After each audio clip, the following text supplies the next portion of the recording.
This conference will now be recorded. Good afternoon. आज हम अष्टांग हृदय सूत्र स्थान का 21वां अध्याय धूमपान विधि अध्याय की चर्चा विस्तार से करने वाले हैं और यह अध्याय सीमित विषयांश होने की वजह से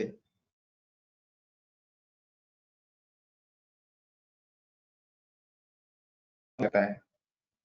तो सबसे पहले बात कि 20वां अध्याय जो है वो नस्य विधि अध्याय है और नस्य विधि अध्याय खास करके ऊर्ध्व चतुर्गत विकारों के लिए नासाही शीर्षोद्वारम, तो नस्य उसमें उत्कृष्ट चिकित्सा उपचार है ऐसा हमने देखा।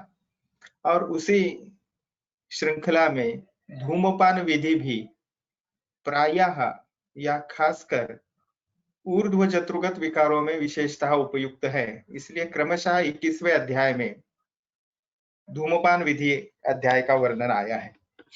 आगे जाएंगे हम इससे। तो 21वां अध्याय धूमपान विधि अध्याय है, उससे पहले 20वां अध्याय नस्य विधि अध्याय था और इसलिए हमने वो श्रृंखला किस प्रकार से वाग्भट जी ने मेंटेन की है कि ऊर्ध्व चतुर्गत विकारों में ही धूमपान विधि उपयुक्त होता है या उपयोगी सिद्ध है। इसलिए नेक्स्ट चैप्टर जो है 20वें अध्याय नस्य विधि अध्याय के बाद धूमपान विधि अध्याय का वर्णन विस्तार से आया। और ऊर्ध्व चतुर्गत विकार खास करके शालाक्य तंत्र, ये जो अष्टांग में से एक अंग है, उसमें मुख्यतः उपयुक्त ऐसी धूमपान विधि अध्याय है। तो उसमें हम अभी जाएंगे डिटेल में। अभी मैं स्क्रीन शेयर करता हूं आपके साथ।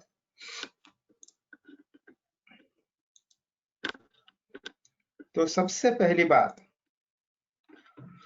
इट्स अ मेडिकेटेड स्मोकिंग, जिसे धूम्रपान कहा जाता है। धूम्रपान नहीं है ये हेल्दी लाइफ मेंटेन के लिए यानी स्वस्थ से स्वास्थ्य रक्षणम और व्याधितस्य व्याधि परिमोक्षणम, इस द्विविध हेतु से उपयुक्त ऐसी यह चिकित्सा पद्धति है, उपचार पद्धति है। इसकी आज हम विस्तार से चर्चा करने वाले हैं। सबसे पहले तो दिनचर्या अध्याय अष्टांग हृदय सूत्र स्थान का दूसरा अध्याय जो है उसमें गंडूशादी जो दैनंदिन दिनचर्या में उपयुक्त या आवश्यक ऐसे विधि बताए हैं, उसमें ही धूमपान का समावेश अष्टांग हृदय सूत्र स्थान में किया गया है। हालांकि अष्टांग संग्रह सूत्र स्थान 30वें अध्याय में भी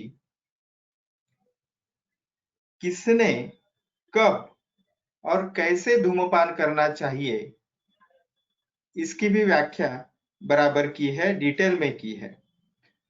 अन्य ग्रंथकार भी हालांकि स्वतंत्र अध्याय इसके बारे में वर्णन नहीं करते, लेकिन फिर भी चरक सूत्र स्थान 5वां अध्याय, सुश्रुत चिकित्सा स्थान 40वां अध्याय, जो अभी मैंने उल्लेख किया जिसका अष्टांग संग्रह सूत्र स्थान का 30वां अध्याय, यहाँ पे विविध अपेक्षा से धूमपान विधि के हमें संदर्भ मिलते हैं और एक अध्ययनकर्ता ने अवश्य इन स्थानों का भी अवलोकन करना चाहिए। सबसे पहले जो श्लोक आता है वो जत्रुर्ध्व कफवातोत्थ विकाराणाम अजन्मने उच्छेदाय च जातानाम पिबेत धूमं सदा आत्मवान। तो यहाँ आत्मवान यह शब्द प्रयोग है। आत्मवान यानी जिसका मानसिक बल या इंद्रिय निग्रह, स्वयं निग्रह उत्कृष्ट है, परिपूर्ण है, ऐसे व्यक्ति ने जत्रु ऊर्ध्व यानी जो कॉलर बोन है या हम जिसे क्लाविकल बोन कहते हैं, उसके ऊपरी भाग जो है गर्दन और सर, इनके विकारों के लिए विशेषतः कफ और वातज विकारों की उत्पत्ति ना हो, विकारानाम अजन्मने यानी उनकी कफ वातज विकारों की उत्पत्ति ही ना हो, इसके लिए धूमपान करना चाहिए। और अगर उच्छेदाय च जाता नाम, अगर जाता नाम यानी जो जन्मे हैं या जो विकार उत्पन्न हुए हैं उनका उच्छेदन करने के लिए यानी उन्हें उखाड़ के फेंकने के लिए यह धूमपान विधि उपयुक्त है, ऐसा कहा है। यानी स्वस्थ से स्वास्थ्य रक्षण और वातुरस्य विकार परिमोक्षणम, इन दोनों दृष्टि से हमें धूमपान विधि की ओर देखना चाहिए। और जैसे कि हमने देखा, वमन विधि के बाद भी पश्चात कर्म में धूमपान का उल्लेख आया है। ठीक है। अष्टांग हृदय सूत्र स्थान का जो 20वां अध्याय है, उसमें भी धूमनस्य यह एक प्रकार हो सकता है, हालांकि वो रुक्ष है, इसलिए वहां पे प्रकार स्वतंत्रतया वर्णन नहीं है, लेकिन ये धूमनस्य भी एक प्रचलित है। आगे जाएंगे, टाइप्स ऑफ धूमपान, यानी धूमपान के प्रकार कितने हैं उसके बारे में हम चर्चा करेंगे। सबसे पहले तो स्निग्धो मध्याः स तीक्ष्णश्च वाते वात कफे कफे योज्याः।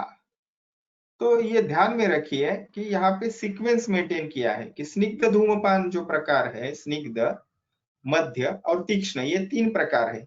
तो स्निग्ध धूमपान उपयुक्त है वात विकार में, मध्य धूमपान जो उपयुक्त है वात कफ इस कॉम्बिनेशन में, या ऐसी संप्राप्ति वात और कफ इकट्ठा, ऐसी संप्राप्ति जहां हो, और तीक्ष्ण धूमपान विशेषतः कफ विकार में उपयुक्त करनी चाहिए। ये जो चीजें बताई है, तो स्निग्ध, खास करके जो स्निग्ध धूमपान रहेगा वो किस प्रकार से होगा, जो अष्टांग संग्रह सूत्र स्थान 30वें अध्याय का मैंने थोड़ी देर पहले उल्लेख किया था, वहां पे धूम भेद जो बताए हैं धूमपान के, वो विशेषतः शमन, ब्रूहन और शोधन इस प्रकार से बताए हैं। तो यही स्निग्ध जो है वो शमन उसे हम कह सकते हैं, मध्यम जो है उसके लिए भी हम ब्रूहन कह सकते हैं, और तीसरा जो तीक्ष्ण है वो शोधन के तरफ यूज किया जा सकता है। और फिर अष्टांग संग्रह में ये जो शमन, ब्रूहन और शोधन ये 3 प्रकार किए हैं, उनके क्रमशः फिर इस शमन के प्रायोगिक और मध्यम ऐसे 2 उप प्रकार वर्णन किए हैं, ब्रूहन के स्नेहन और मृदु ऐसे 2 प्रकार वर्णन किए हैं, और शोधन के विरेचन और तीक्ष्ण ऐसे 2 उप प्रकार वर्णन किए हैं। तो अष्टांग संग्रह में इस प्रकार से ये भेदों का वर्णन भी जो है वो विस्तार से हमें प्राप्त होता है।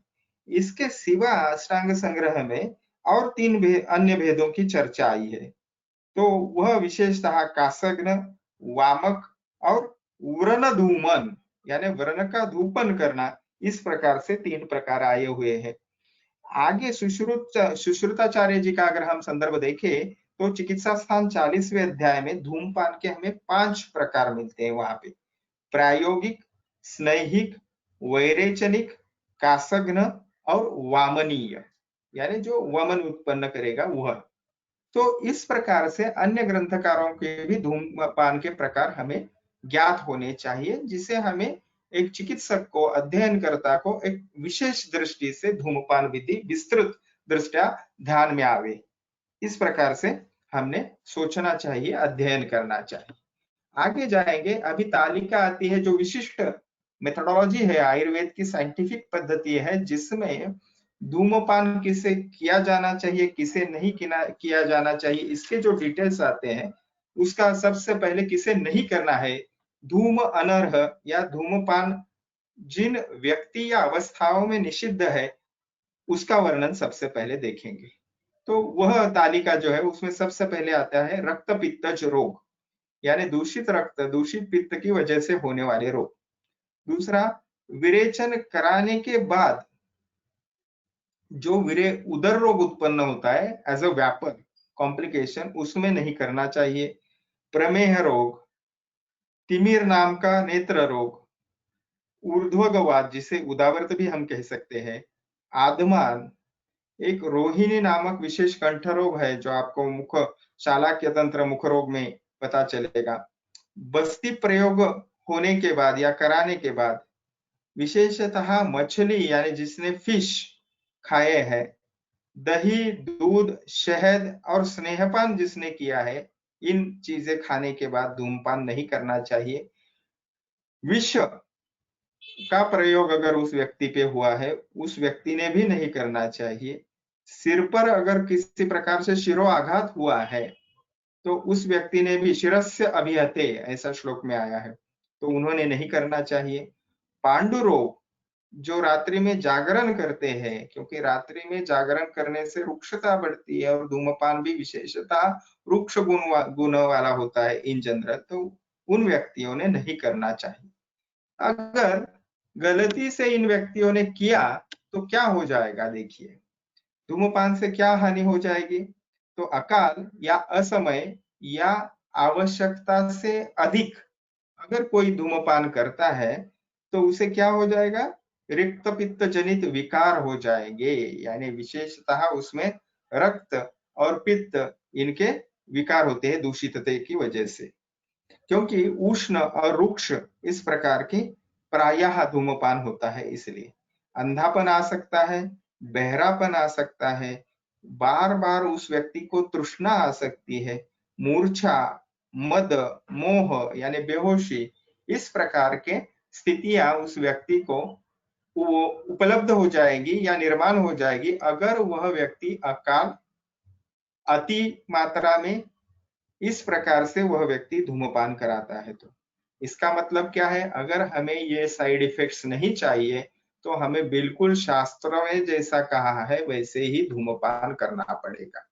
ठीक है, आगे जाएंगे तो इस स्थिति में फिर क्या करना चाहिए? अगर ये कॉम्प्लिकेशंस निर्माण हुए तो क्या करना चाहिए? इन विकारों के शांति के लिए शीत चिकित्सा करनी चाहिए।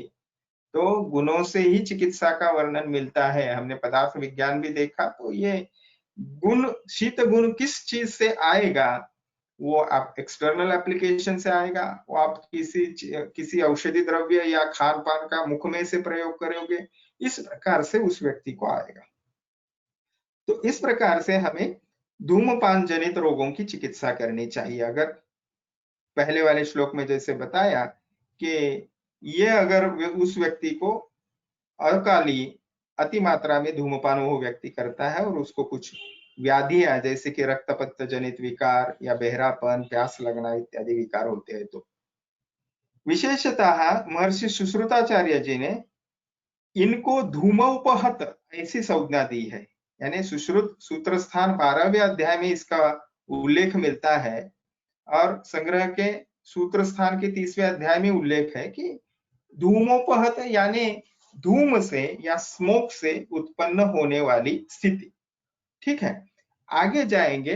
आगे बताया है कि धूमपान काल बताया है। विशेषतः हमने जो नस्य के प्रकार देखे, विशेषतः क्या देखे? 3 प्रकार अष्टांग हृदयुक्त जो 3 प्रकार है, स्निग्ध, मध्य और तीक्ष्ण। ठीक है, इसी प्रकार से हमने ये अष्टांग हृदय सूत्र स्थान में प्रकार जानने चाहिए। फिर भी त्रिविध धूमकाल अलग से आगे कथन करते हैं।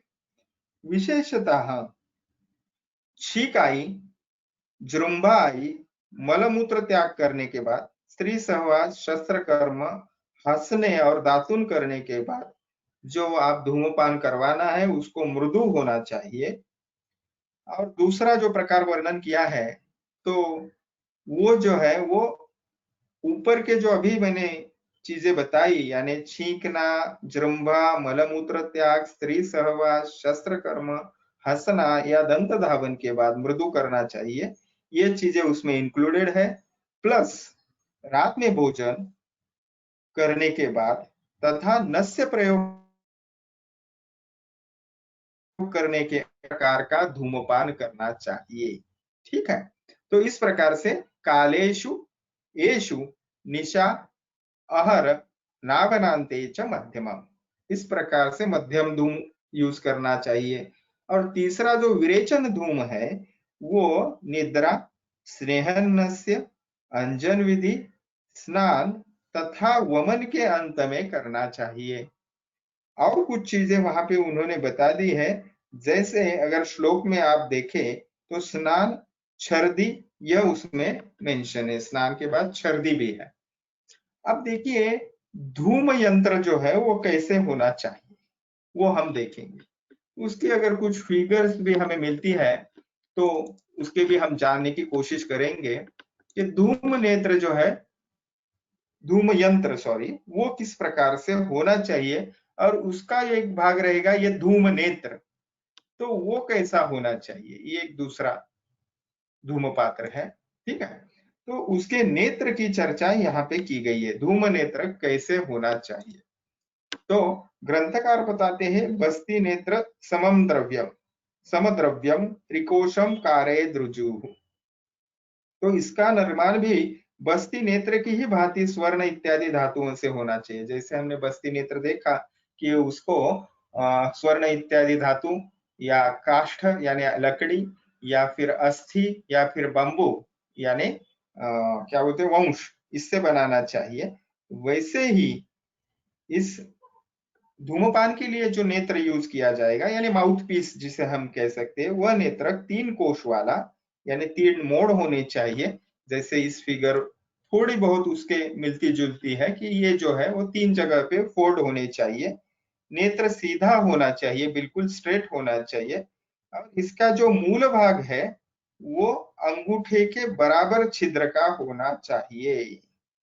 तो जिसे चिलिम कहते हैं, वो चिलिम भी ये धूम नेत्रक का काम कर सकती है। ठीक है।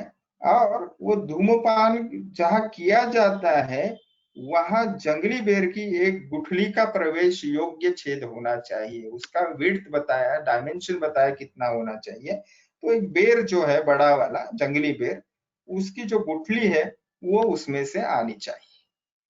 आगे जो चीज बताई है वो धूम नेत्र की बताई है। देखिए ये जो धूम नेत्र की लंबाई यहाँ पे कही गई है, तीक्ष्ण धूमपान अगर आप करने वाले हो या कराने वाले हो तो 3 अष्टक यानी 24 अंगुल, स्नेहन टाइप का अगर धूमपान कराने वाला हो तो 4 अष्टक यानी 32 अंगुल, और मध्यम धूमपान कराने वाले हो तो 5 अष्टक यानी 40 अंगुल। इतनी लंबाई धूमपान करने वाले व्यक्ति की अंगुलियों के प्रमाण से लेनी चाहिए। अभी देखिए ये ज्यादा से ज्यादा 40 अंगुल है, इसका मतलब जरूर ही ये जो धूम नेत्र की नली होगी, लंबाई होगी, ये बिल्कुल इसी तरीके से ऐसी जो राउंड पाइप की जैसा बनाया है यहाँ पे दिखता है हमें ये चित्र में, उस प्रकार से ही होनी चाहिए। और उसके ऊपर फिर वो तीक्ष्णता जो है वो प्रवेश करने वाले धूम की रहेगी। और बीच इसको हुक्का, ठीक है, ले लैंग्वेज में, लेमैन लैंग्वेज में इसे हुक्का भी कह सकते हैं। इस हुक्का पात्र का भी प्रयोग हम कर सकते हैं। चरक चिकित्सा स्थान 17वें अध्याय में इसको मलक संपुट या चरक चिकित्सा स्थान 18वें अध्याय में इसको शराव संपुट भी कहा गया है। ठीक है। हम देखते हैं हिंदी फिल्मों में देखेंगे या पुरानी मराठी फिल्मों में भी देखेंगे हम, तो बड़े बड़े राजे रजवाड़े रईस साहूकारों के घर में इस प्रकार की बड़ी बड़ी महफिलों में, खास करके मुगलिया जो फिल्म होती है जिसे बैकग्राउंड होता है, वहां पे इस प्रकार का यह यंत्र आपको दिखाई देगा। इसे मराठी में तो गुड़गुड़ी भी कहा जाता है। ठीक है। तो ये जो है हुक्का यंत्र या गुड़गुड़ी यंत्र, ये इसका हमें उपयोग किया जा सकता है। आगे जो श्लोक है वो देखिए फिर ये विधि के बारे में, धूमपान विधि किस प्रकार से करना चाहिए। ठीक है। तो सीधा बैठे जिसको कराना है वो धूमपान की ओर मन लगाकर नासिका के साथ एक छिद्र नासिका की बंद करेगा अंगुली से दबाकर, और दूसरे छिद्र पर नेत्र को लगाकर, जो अभी हमने इस चित्र में यह नेत्र देखा वो नासिका पे लगाएगा। ठीक है। हालांकि हम फिल्मों में वो मुंह से लगाना देखते हैं और वो मुंह से ही निकालते हैं, तो कभी भी आप नाक से लो या मुंह से लो धुआं, तो मुंह से ही बाहर छोड़ना है, यह उसका शास्त्र है। ये चीज बिल्कुल ध्यान में रखना है। नाक से लेके नाक से छोड़ना या मुंह से लेके नाक से छोड़ना कभी भी ना करें। नाक से धुआं बाहर छोड़ने से बहुत ही कॉम्प्लिकेशंस उत्पन्न हो सकती है, जिसका आगे भी निर्देश जरूर आएगा। तो हमने देख लिया कि एक ने नासिका पे छिद्र पे ये धूम नेत्र लगाना है और दूसरे को अंगुली से बंद करना है। इस बार फिर क्या करना है, इसके बाद दूसरे छिद्र पर नेत्र को लगाकर मुख खोलकर, मुख खोलना है, 3 बार नासिका द्वारा धूमपान करे, यानी उसको क्या बोले खींचना है लेकिन नासिका से, अर्थात उसी विधि से इसके बाद में फिर दूसरे छिद्र द्वारा धूमपान करे और फिर पहले छिद्र वाले पे हम अंगुली रखेंगे। इस प्रकार 3 बार करना चाहिए ऐसा बताया। अभी देखिए जनरली 3 बार स्त्री पर्ययम ऐसे बताया है। अभी उक्त श्लोक में जो बताया है विवृतस्य आस्य, यह पाठ जो है वो विचारणीय है। क्योंकि अगर मुंह खोलकर नासिका से आपने लेने का प्रयोग किया तो धूम्रपान हो नहीं पाएगा नासिका से। इसलिए आप अगर मुंह बंद करके नासिका से उसको लेंगे और फिर मुंह से छोड़ेंगे तो ये व्यवहार्य बात है। इसलिए श्री अरुण दत्त जो टीकाकार और श्री हेमाद्री है, उन्होंने इस बात पे चर्चा की नहीं है। ये जो चीज है खास करके विवृत आस्य, इस बात पे उन्होंने कुछ लिखा नहीं है, कुछ टीका नहीं लिखी है। इसके बारे में हम जरूर विचार करना चाहिए। तो ये व्यावहारिक शायद उनको नहीं लगा होगा, इसलिए विवृत आस्य ना करें। अष्टांग संग्रह सूत्र स्थान का 30वां अध्याय जो इसको अधिक धूमपान को विस्तृतता से बताता है, उसमें भी ये चीज हमें नहीं मिलती। ठीक है, तो धूमपान करना और धूम को निकालना, इसको पर्याय कहा है, यानी इनहेल करना है उसको और बाहर निकालना है, इस क्रिया को पर्याय कहा है। और यह 3 बार करना है। यह पर्याय जो चीज है 3 बार लेना है और छोड़ना है, यानी लेना लेना छोड़ना और फिर एक बार लेना और छोड़ना, इसको त्रिपर्याय इस प्रकार से कहा गया है। आगे चलकर इसको आक्षेप यानी अंदर लेना इनहेलेशन और मोक्ष यानी एक्सलेशन ऐसे भी कहा गया है। तो यह पर्याय क्या है, तो आक्षेप प्लस मोक्ष, यह क्रिया पर्याय है। ठीक है, तो कैसे लेना है यह भी बात हमने देखी। आगे जाएंगे तो धूम अकॉर्डिंग टू मूवमेंट ऑफ दोष, इस प्रकार से हमने देखना है इस चीज के ऊपर। तो नासा और मुख से धूमपान कैसे करना है। नासिका तथा शिर प्रदेश में दोष अगर है तो सबसे पहले नासिका के छिद्रों द्वारा धूमपान करना चाहिए। ठीक है, और यदि दोष वहां उभड़ा हुआ यानी अधिक ना हो तो उभाड़ने के लिए वहां के दोष यानी वो उत्क्लेश करने के लिए मुख द्वारा धूमपान करना चाहिए। ठीक है, और पहले फिर मुख से करें और फिर नासिका से करें। इनहेलेशन की बात बोल रहा हूं, एक्सलेशन तो मुंह से ही करना है हर बार। यानी अगर दोषों का उत्क्लेश पहले से है सर में, नासिका में, तो नासिका से करें। अगर दोष मध्यम स्थिति में है या आप उसको उत्क्लेश अवस्था ना है सिर में और नासा में, तो उनको उत्क्लेशित करने से पहले मुख से धूमपान करें और फिर उत्क्लेशित हो जाएंगे वो, तब नाक से करें। इस प्रकार से इस श्लोक को हमने समझना चाहिए। यदि कंठ प्रदेश में दोष स्थित है तो वहां पे पहले नासिका से और फिर कब मुख से धूमपान करें। ठीक है, तो विपरीतम तु कंठगे, इस प्रकार से आगे पुनः इस प्रकार बताया है। धूम का निर्हरण कैसे करना है उसके बारे में देखिए आप। मुखेन, एक मिनट, वो श्लोक कहाँ पे है, यस, ये टाइम के बारे में 11, यस, यहाँ पे स्लाइड में वो नहीं है, लेकिन उस श्लोकार्ध ऐसे प्रकार से है। देखिए ये जो शब्द आया है ना, दृग विघातकृत, ठीक है, ये दृढ़ नहीं है, दृग विघातकृत होना चाहिए यानी दृष्टि के लिए। तो धूम का निर्हरण मुखेन एव, यानी धूमपान नासिका से छिद्र से लो या मुख के छिद्र से, मुख कुहर से लो, किंतु दोनों धूमों को मुख से ही बाहर निकालना है, यह ध्यान में रखना चाहिए हमने। ठीक है, तो वो श्लोक इस जो हम पीडीएफ वर्जन बोल रहे हैं वो आधा भाग रह गया है उसमें। यानी आगे बताए नासिका से धूम बिल्कुल ना निकाले, नासया दृक विघातकृत, वो यहाँ पे है। तो नासिका के छिद्रों से अगर धूम निकालेंगे आप तो नेत्रों को हानि हो सकती है या होती ही है। भगवान धन्वंतरी के शब्दों में भी इसका वर्णन आया है सुश्रुत चिकित्सा स्थान 40वें अध्याय में। यानी अगर, इसलिए आप देखोगे कि जो भी धूम्रपान यानी स्मोकिंग करते हैं, सिगारेट पीते हैं, उनको सहसा नेत्र दोष जल्दी आ जाते हैं, क्योंकि उनको वह नासिकाग्र से बाहर फेंकने की आदत रहती है बहुत सारे लोगों। आगे जाएंगे, आक्षेप मोक्षय ही, इस प्रकार से यहाँ पे कितनी बार करना चाहिए उसका मैंने अभी थोड़ी देर पहले जिक्र किया कि पर्याय क्या है, तो आक्षेप यानी अंदर लेना और मोक्ष यानी बाहर छोड़ना, इनका कॉम्बिनेशन मतलब पर्याय है।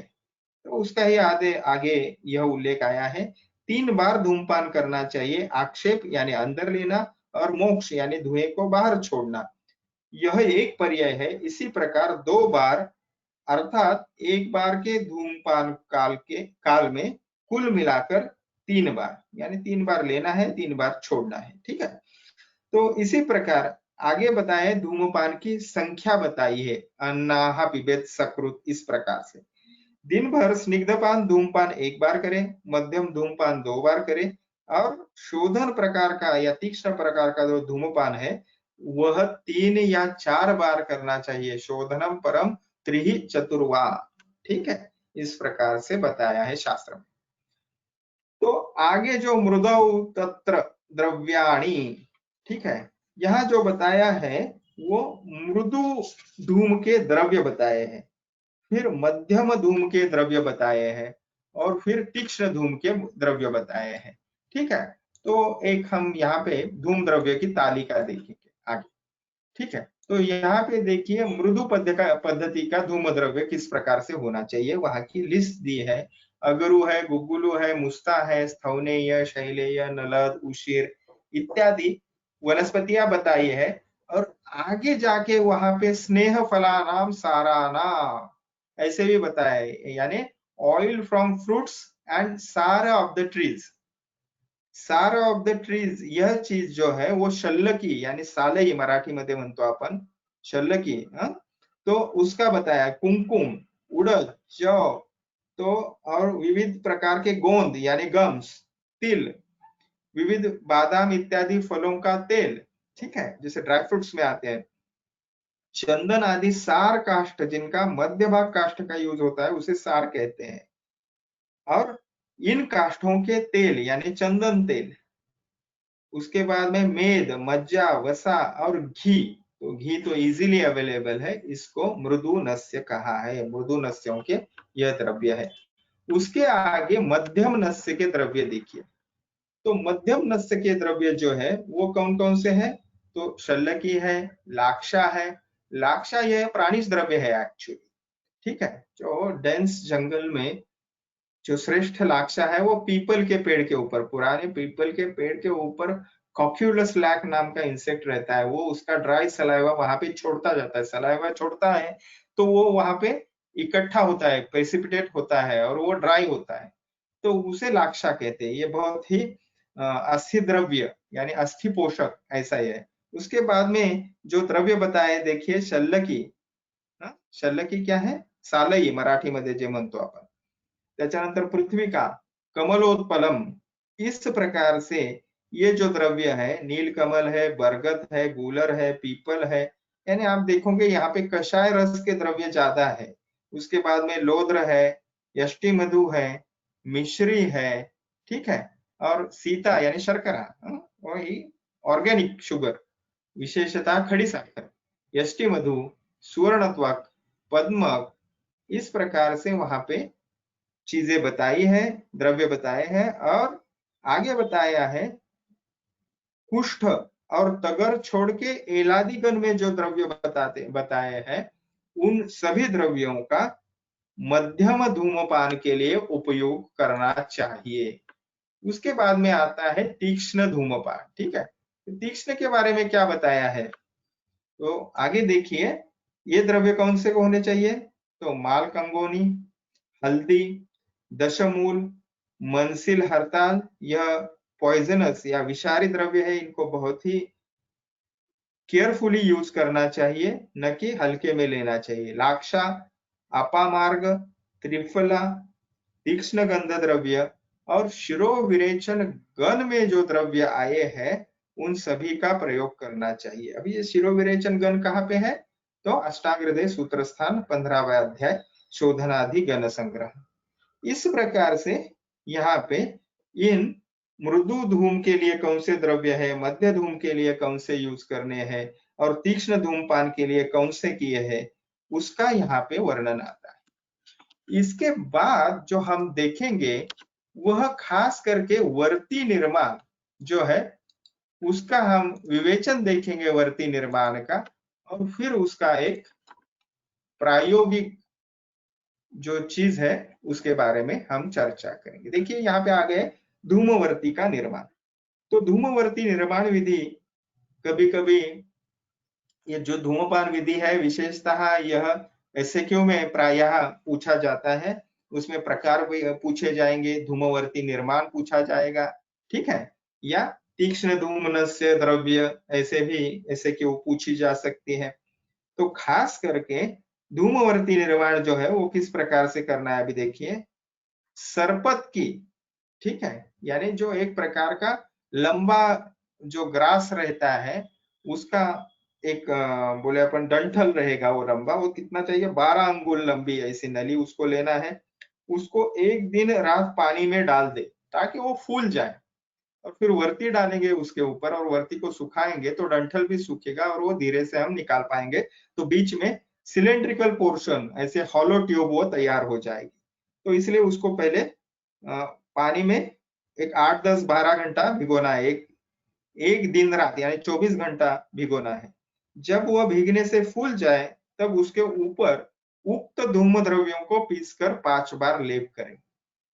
यानी अभी जो हमने द्रव्य देखे, आपको कौन सा नस्य देना है, सॉरी धूमपान देना है, मृदु, मध्य या तीक्ष्ण, वह द्रव्य आप उसके ऊपर 5 बार, उसके ऊपर प्रत्येक बार का लेप जो है वो एक बार सूख जाए तो फिर एक लगाना है दूसरा लेप। इस प्रकार से 5 बार उसको आपने लेप लगाना है। जब यह लेप अंगूठा भर जितना मोटा हो जाए तो उसका आकार जौ के सदृश हो तब इसको छाया में सुखाना चाहिए। अब देखिए अंगूठे जितना मोटा, यह बताया विड्थ, और जौ के आकार का यानी उसके दोनों छोर जो है वो नैरो होने चाहिए, निमुड़ते होने चाहिए। जैसा जौ यानी हम क्या बोलते हैं उसको, छिलके के साथ अगर गेहूं देखें तो वो कैसे होता है कि दोनों ओर से वो नैरो होता है, निमुड़ता उसको मराठी भाषा। तो इस प्रकार से जब वह भली भांति सूख जाए तो उसके बीच के जो सरपत की नली है उसको निकाल दे और इस धूमवर्ती को घी इत्यादि जो स्नेह द्रव्य है उसका लेप देना चाहिए और फिर धूम नेत्र में वह लगानी चाहिए और उसको जैसे स्मोक करते हैं उस प्रकार से उसको खींचना है, जो पहले हमने विधि देखी है। ठीक है, तो आगे जाएंगे तो थोड़ा सा हम इसको देखने का प्रयास करेंगे, खास करके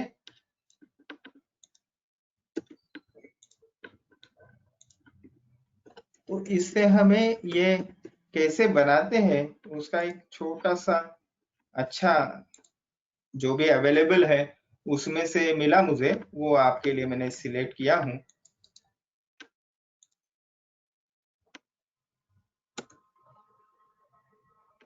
उसके बारे में देखते हैं, ठीक है।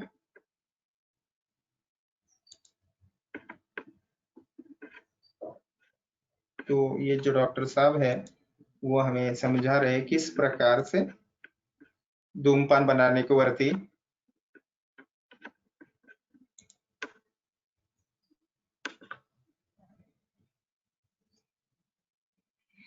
इन्होंने जो बताई है वो चित्र चरक सूत्रसान 5वें अध्याय के यूज किए हैं।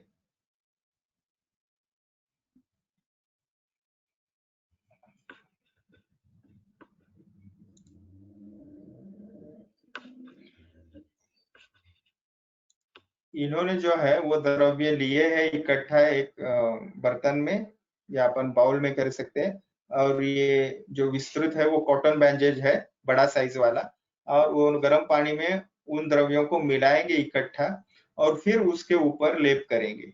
ठीक है, इस प्रकार से आप जो चित्र में अभी देख रहे हैं। ओके, तो कितना होना चाहिए अभी उन्होंने आपको बता दिया कि अंगूठे जितना जाड़ा होना चाहिए, और उस प्रकार से लेप देने के लिए कितना लगेगा वो अनुभव से उन्होंने उतना काटा है, और ऐसे एक के ऊपर एक दो रखे हैं देखिए।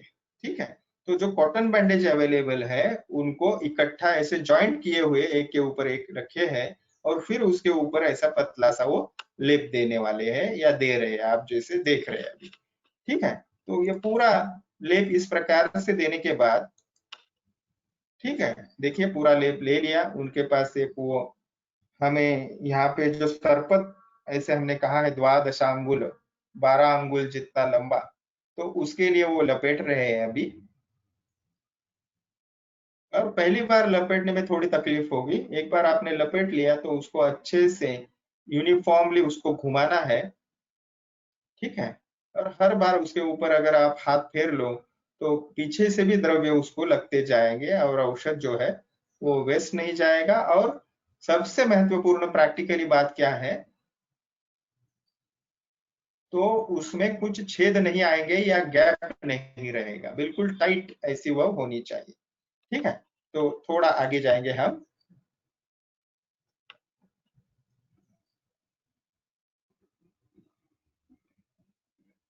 ये एजुकेशन पर्पस के लिए हम दूसरे डॉक्टर साहब का वीडियो है लेकिन फिर भी शेयर कर रहे हैं। वो तो उनका भी हेतु वैद्य समाज को या लोगों में जागृति या उसके बारे में महत्व, इंफॉर्मेशन ज्यादा से ज्यादा लोगों को मिले यही होगा। तो हम भी उसी दृष्टि से शेयर कर रहे हैं। ठीक है, तो अच्छी तरीके से देखिए, अंगूठे जितना वो जाड़ा हो जाए तो द्रव्य भी ऊपर से उन्होंने लेप कर दिया उसको। और फिर उनको छाया शुष्क करना है। बहुत लोगों को सुखाना है का मतलब लगता है कि भाई धूप में रख दे। तो आयुर्वेद में वनस्पतियों का चूर्ण करते वक्त भी वो जो अगर आपने नीम के पत्ते ले लिए समझो, तो उसको धूप में नहीं सुखाना है, उसको छाया में ही सुखाना है, तभी उसके औषधि गुणधर्म जो है वो इंटैक्ट रहेंगे उसमें। या फिर गर्मी में सूर्य की उष्णता में ज्यादा गर्मी से वो जल सकते हैं या अपेक्षित गुणधर्म हमें नहीं मिलेंगे। ठीक है, देखिए ये ड्राई होने के बाद, सूख जाने के बाद ऐसे पतली बनती है ऐसा उनका कहना है। और देखिए वो दोनों तरफ जो है उसको छिद्र है। ओके, तो इस प्रकार से उन्होंने यह धूमवर्ती बना दी। तो हमें आगे का भाग नहीं देखना है, तो आगे जो भी चीजें हैं तो अलग से उनको हम देखेंगे। हमें जो वीडियो देखनी है आगे वो धूम्रपान के बारे में है। हालांकि वो एक ब्यूटी या स्पा सेंटर से लिया गया हुआ है। इससे आपको यह भी पता चलेगा कि सौंदर्य वर्धन के लिए भी धूम्रपान का उपयोग हो सकता है। तमिलनाडु के सेंटर का यह एक विधि है जिसको हम अभी देख रहे हैं वापस। ठीक है, तो पहले कुछ कुछ इंट्रोडक्शन है उसको हम थोड़ा स्किप करेंगे और डायरेक्टली उसको आगे जाएंगे हम।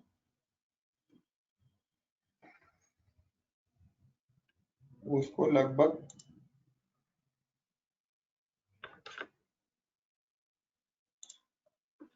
1 मिनट और 27 सेकंड पे लगभग वो चालू हो जाता है जो हमें चाहिए वो।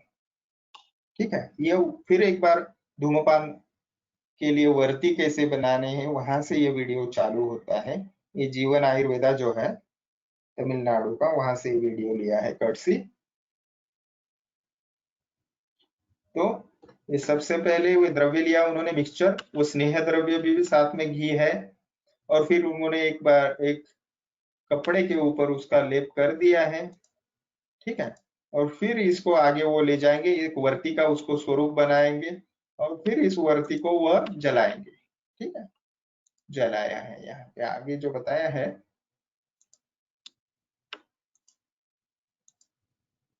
देखिए, अब इसको जलाया है उन्होंने। और जलाने के बाद जो है उसको एक डायरेक्शन देने के लिए उन्होंने उसको एक कागज का टुकड़ा जो है उसको लिया है और उसको वो अंदर से लेने की कोशिश करेंगे जैसा हमने अभी सीखा है। ठीक है, तो यही उनका वह डिस्क्रिप्शन है। मुझे यह बताना था इस वीडियो से कि भाई सिंपल आप चीज यूज कर सकते हो और वो धूम को डायरेक्शन भी दे सकते हो, जैसे फनेल भी यूज कर सकते हो आप, ठीक है। और फनेल यूज किया तो वहां से भी आपको वह चीज जो हमें चाहिए वो प्राप्त होगी। ओके, इसी प्रकार से और जगह भी इस धूम का, जैसे कर्णपूरण है, ये तो कर्ण में भी जहाँ पे इंफेक्शन है वहां पे इस प्रकार से आप उसको डायरेक्शन दे सकते हो और धूमपान करा सकते हो, ठीक है। या सॉरी, कर्ण को भी धूपन आप कर सकते हो। यह मेरा प्रयोजन था वीडियो दिखाने का, ठीक है। तो इस प्रकार से अंगूठे जितने ज्यादा लेप लगाए, दोनों बार वो यव के साइज का हो, यानी निमुड़ता होना चाहिए या नैरो होना चाहिए, और फिर वो सूखने के बाद वहां से निकालना है। और हॉलो होना बहुत ही जरूरी है। अगर धूमवर्ती हॉलो नहीं होती तो वह धूमपान नहीं कर पाएंगे हम, उसमें से धुआं नहीं निकलेगा, क्योंकि उसका उद्देश्य क्या है, वहां से हवा होनी चाहिए, तभी उससे ऑक्सीजन मिलेगा और अच्छे से जलेगी वो। आगे जो बताया है वो कासग्न धूमपान है। देखिए वो श्लोक के लास्ट में, ये मैं एक आपको चीज बता दूं, ये मैं दिखाना चाहता था आपको। ये देखिए, इसमें भी से एक सिंपल प्लेन यह वर्ती है, उसको जला दिया है, और यहाँ पे एक प्लेन जो बनाना लीव्स है उसका एक आकार बनाया है, और उसमें से धूम को नासिका तक जाए ऐसा उसकी व्यवस्था करने की कोशिश की है, ठीक है। तो इस प्रकार से डायरेक्टली आप उस वर्ती को डायरेक्टली इस प्रकार से देखिए, इन्होंने क्या किया, ये बाली के सेंटर का एक वीडियो है, सॉरी चित्र है। तो उन्होंने नाक में डायरेक्टली वो लगा दिया और वहां से उनको धूम को वहां डायरेक्ट करने की कोशिश कर रहे हैं, ठीक है। तो इस प्रकार से यहाँ पे हमने समझना है, हा? तो धूमवर्ती निर्माण विधि के बाद कासग्न धूमपान विधि हम देखेंगे, खास करके शराव संपुट छिद्रे। शराव संपुट यह शब्द प्रयोग किस लिए किया, अभी हमने देखा कि शराव संपुट शब्द प्रयोग ये हुक्का जैसी जो चीज है, या गुड़गुड़ी मराठी में कहते हैं, उसके लिए यूज किया गया है। तो यह कासग्न धूमपान शराव संपुट के छिद्र में विशेषतः जो है वो कासग्न द्रव्यों का प्रयोग करना चाहिए। देखिए, अभी कासग्न द्रव्य जो यूज करेंगे वो किस प्रकार से, हमें जो भी चाहिए दोषों का जैसे संचय होगा, मृदु मध्य प्रमाण में है या ज्यादा है तो तीक्ष्ण भी हमें द्रव्य यूज करने पड़ेंगे जो ऊपर उल्लेखित है। इस शराव संपुट शब्द का प्रयोग और वह कैसे होना चाहिए, ये अष्टांग संग्रह के सूत्र स्थान के 30वें अध्याय में बहुत ही डिटेल में किया गया है। यहाँ पे बताया है अष्टांग अपने वाग्भट में, यानी सार्थवाग, हमें जिसे अष्टांग हृदय संहिता कहेंगे। तो 10 अंगुल अथवा 8 अंगुल लंबी नली लगाकर कास रोगी को, यानी जिसको खांसी है, उसको धूमपान कराना है। और इसी शराव संपुट यंत्र से आप मृदु मध्य या तीक्ष्ण, यह भी जो चीजें हैं वो धूमपान करवा सकते हो इसी यंत्र से, शराव संपुट से, ठीक है। आगे बेनिफिट्स ऑफ स्मोक यानी धूमपान, ठीक है। तो केवल स्मोक नहीं कहेंगे तो मेडिकेटेड स्मोक कहेंगे, और धूमपान विधि को मेडिकेटेड स्मोक थेरेपी कहेंगे। नहीं तो स्मोकिंग और उसमें कुछ हमें व्यवच्छेद नहीं हो सकेगा। आगे देखेंगे कि धूमपान विधि क्या लाभ देता है हमें। तो कास, श्वास, पीनस यानी पुरानी प्रतिशाय, सर्दी, स्वरभेद, मुख नासिका इनकी दुर्गंधी, मुख का पीला पड़ जाना, केश के विभिन्न दोष, कौन से हेयर प्रॉब्लम्स रहेंगे, जैसे शातन, पतन, टूटना, अकाल में सफेद होना, ठीक है, या झड़ना, कान, मुख, आंख में से स्राव निकलना, खुजली होना, विविध प्रकार की वहां पे वेदना होना, पीड़ा होना, जड़ता या गौरव होना। अभी यहाँ पे जो बताया है तंद्रा, जाड्य यानी गौरव, गुरुता लगेगी, तंद्रा यानी क्या है, एक प्रकार की हम मराठी में झापडी आल्यासारखे वाटते, ये पूरी नींद भी नहीं होती लेकिन पूरी फ्रेश, ऐसा उत्साह भी नहीं रहता, ऐसी अवस्था है, यानी तंद्रा है। तो बार बार ये आना ठीक नहीं है, तो इस प्रकार की हिंदी में उसे उंघाई कहते हैं, उंघाई का आना। और हिचकी या हिक्का, इन विकारों में धूमपान आप करें तो उसको तुरंत ये रोग जो है दूर हो जाते हैं। ग्रंथकारों ने शब्द प्रयोग किया है कि यह व्याधि धूम्रपान करने वालों को न स्पृशंति, यानी ये व्याधि उनको कभी भी नहीं होंगे। यानी स्वास्थ्यकर धूम्रपान जो कर रहे हैं उनको तो ये व्याधियां कभी नहीं होगी। और दूसरा अर्थ यह है, अर्थापत्ति से हम तंत्र युक्ति से यह अर्थ ले सकते हैं, अगर किन्हीं व्यक्तियों को यह व्याधि है तो उनको उसमें जरूर लाभ होगा। इस प्रकार से हमें धूम्रपान विधि का उपयोग करना चाहिए। अभी देखिए, धर्मशास्त्र या इन सोसाइटी समाज में ये जो धूम्रपान है वो निषिद्ध बताया है या एक प्रकार का टैबू है। तो वो जो धूम्रपान है वो तंबाकू, सिगारेट या अन्य मादक पदार्थ जैसे गांजा इत्यादि का होता, वो निश्चित ही हानिकारक है। उसका कतई एक बार भी सेवन नहीं करना चाहिए। लेकिन विशेषतः आयुर्वेद चिकित्सा में औषधार्थे सुराम पिबेत, यानी औषध के लिए सुरा यानी मद्य भी पिया जा सकता है, क्योंकि वह जो है वो उपयुक्त है, वहां पे आवश्यक है उसी प्रमाण में और उन्हीं काल में करना चाहिए। अभी चरक में जो धूम्रपान के कालों का वर्णन किया है वो तो बहुत विस्तार से, यानी 8 काल उन्होंने बताए, 15 काल नहीं। जैसे स्नान है, भोजन है, वमन है, छींक के बाद है, दंत धावन के बाद है, नस्य के बाद है, अंजन के बाद है, नींद से जगने के बाद है। इस प्रकार से विशेषतः धूम्रपान विधि का चरकाचार्य जी ने हमें बताया है।